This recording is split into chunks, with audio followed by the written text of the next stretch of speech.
Zаттың атауын, заттың санын, заттың сапасын, заттың іс-әрекетін, заттың біреуге тән екенін білдіреді. Қолымыз көтереміз. Сын есім нені білдіреді? Даниял тұрауы? Заттың сапасын. Өте дұрыс. Дұрыс па екен балалар? Келесі. Туынды сын есімді тап деп отыр бізге. Момын, зерек, тәртіпті, қатал, сары. Аяла. Өте тамаша. Дұрыс екен балалар. Қол шапалақтап қояйықшы. Тамаша.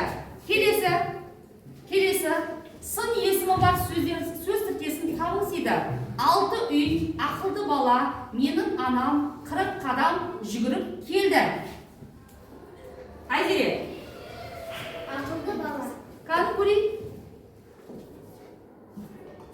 Жарайсыңдар балалар. Келесі. Күрделі сын есімді анықта. Өнерлі, кішкентай, қара ала, сарғыш, айнадай. Ибрахим. Қара ала. Қаны көрейікші. Тамаша. Жарайсыңдар. Зат есімнен жазылған сын есімдерді анықта дейді. Барлықтарыңыз сайтқа қарайықшы.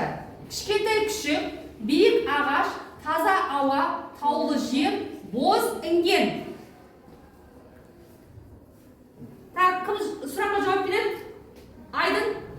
Кішкентай күшік, биік ағаш, таза ауа, таулы жер, боз інген. Кішкентай күшік. Қаны көрейікші. Жоқ. Ал, Айдын дұрыс емеске келесі. Дұрыс жауап шықты ғой, таулы жер. Ал, балалар.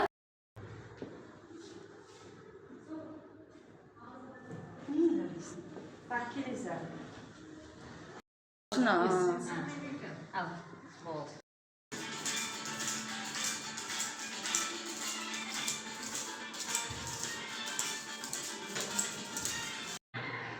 Дарсын есімді бір сөз алып барамыз. Орнына абайласын. Орнына алып қоямыз. Жарайсың. Келесі. Ибрахим келе ғой. Дарсын есім толтырайық. Келе ғой. Келе ғой, Даниял да келе ғой.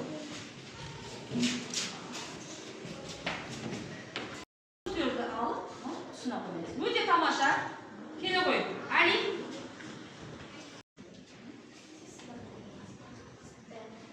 Жарайсың, Даниял. Аида.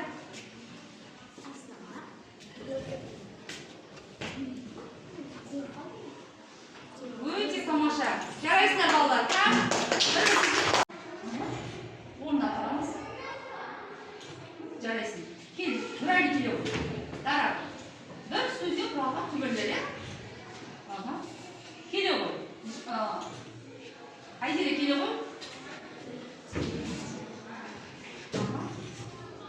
Өте тамаша. Келесі. Мирас келе ғой.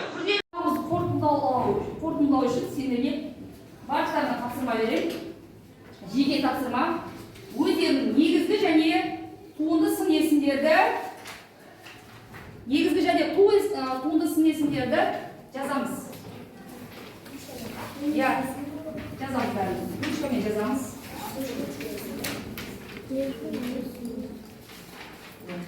Негізгі сын жазамыз. Одан кейін туынды сын есімдерді жазамыз. Балалар, негізгі деп өзі айтып тұр балалар. Туынды сын есімдері.